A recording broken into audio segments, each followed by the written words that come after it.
نحمده ونصلي ونسلم على رسوله الكريم أما بعد فأعوذ بالله من الشيطان الرجيم بسم الله الرحمن الرحيم ثاني اثنين إذ هما في الغار إذ يقول لصاحبه لا تحزن إن الله معنا صدق الله العظيم قال النبي صلى الله عليه وسلم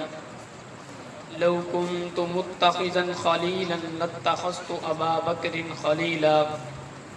او كما قال عليه الصلاة والسلام۔ صدیق وہ جس کو خدا نے دیا یہ مقام، صدیق وہ جس کو خدا نے دیا یہ مقام، خود نبی نے فرمایا وہی ہے میرا غلام۔ انتہائی واجب الاحترام معزز علماء کرام و منصفین عظام، السلام علیکم ورحمۃ اللہ تعالی وبرکاتہ۔ انتہائی واجب الاحترام، میں جس موضوع کو لبوں کی زینت بنا کے حاضر ہوا ہوں وہ ہے سیدنا صدیق اکبر رضی اللہ تعالی عنہ کی حیات و خدمات۔ حیات زندگی کی عمومی کیفیت کو کہا جاتا ہے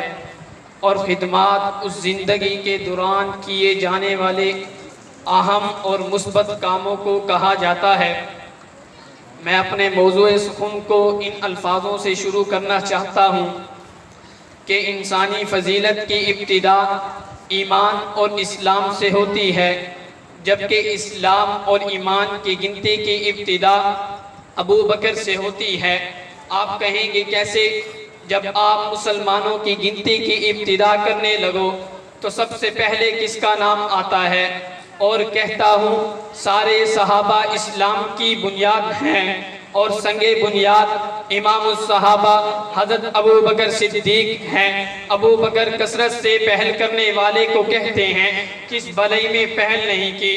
ایمان میں اول، اسلام میں اول، امام انقلاب، امام الہند حضرت شاہ ولی اللہ محدث دہلوی رحمۃ اللہ علیہ نے ازالۃ الخفا عن خلافت الخلفاء میں لکھا ہے، مطلقاً سابقیت فی الاسلام، اول فی الاسلام جس شخصیت کو حاصل ہے اسے ابو بکر صدیق کہتے ہیں۔ حضرت ابو بکر صدیق رضی اللہ تعالی عنہ کی اسلام اور پیغمبر اسلام کے لیے جو خدمات ہیں وہ کسی ایک سے ڈھکی اور چھپی ہوئی نہیں ہے۔ پیغمبر اسلام کے لیے اپنا سب کچھ قربان کر دیا، تبھی تو جناب محمد مصطفیٰ احمد مجتبی حبیب کبریا فخر الانبیاء صلی اللہ علیہ وآلہ وسلم نے ارشاد فرمایا، جتنا ابو بکر کے مال نے مجھے فائدہ دیا اتنا کسی اور کے مال نے مجھے فائدہ نہیں دیا۔ حضرت ابو بکر صدیق رضی اللہ تعالی عنہ کی اس سے بڑی خدمت اور کیا ہو سکتی ہے؟ جس رات کفار مکہ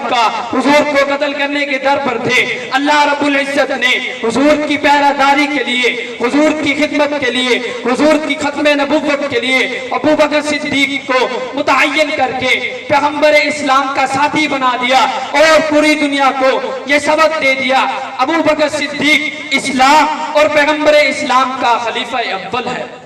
انتہائی واجب الاحترام معزز دوستو، میں صدیق اکبر رضی اللہ تعالی عنہ کی چند خدمات آپ حضرات کے سامنے عرض کرنا چاہتا ہوں۔ صدیق اکبر رضی اللہ تعالی عنہ کا اسلام کے لیے تکلیفیں برداشت کرنا، صدیق اکبر رضی اللہ تعالی عنہ کا اسلام کے لیے مال قربان کرنا، غلاموں کو آزاد کروانا، مسکینوں پر خرچ کرنا، مسجد نبوی کی تعمیر میں حصہ ڈالنا، آقا انعامدار صلی اللہ علیہ وآلہ وسلم کو حق مہر کی رقم دینا، غزوہ تبوک کے موقع پر گھر کا سارا مال خرچ کر دینا،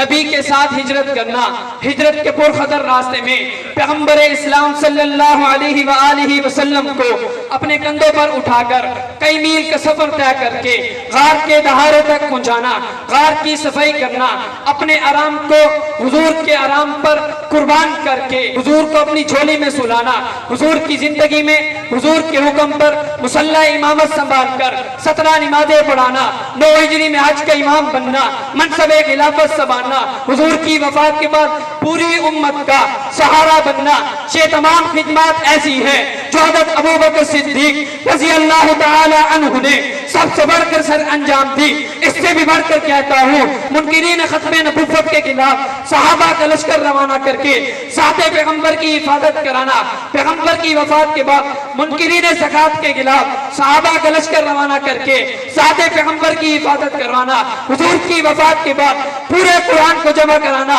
یہ تمام خدمات ابو بکر صدیق کا غازہ ہیں. ہائے افسوس صدیق اکبر نے اسلام اور پیغمبر اسلام کے لیے اتنا خدمات سر انجام دی, لیکن پھر بھی ایک طبقہ ان کی ذات پر چند الزام دے کر ان کی شخصیت کو مجروح بنانا چاہتا ہے کہ صدیق اکبر فلک کا مال کھا گئے. حالانکہ ان کا یہ اعتراض بالکل بے بنیاد ہے. اسی کے ضمن میں اسی مسئلے کو سمجھانے کے لیے میں صدیق اکبر کی ذات پر یہ اعتراض کرنا چاہتا ہوں. صدیق اکبر جدل نبی دا دکھایا ہوئے ثبوت دے وہ, صدیق اکبر جدل نبی دا دکھایا ہوئے ثبوت دے وہ, فرق اس دی غلامی اندر جے آیا ہوئے ثبوت دے وہ, فدق دا پیسہ جزات اپنی تلایا ہوئے ثبوت دے وہ. رفیق ہجرت دا کوئی بھی دشمن عقل تو اے گل منوا نہیں سکدا, جو نبی دے نا تو گھر لٹاوے او باغ زہرا دا کھا نہیں سکدا. وآخر دعوانا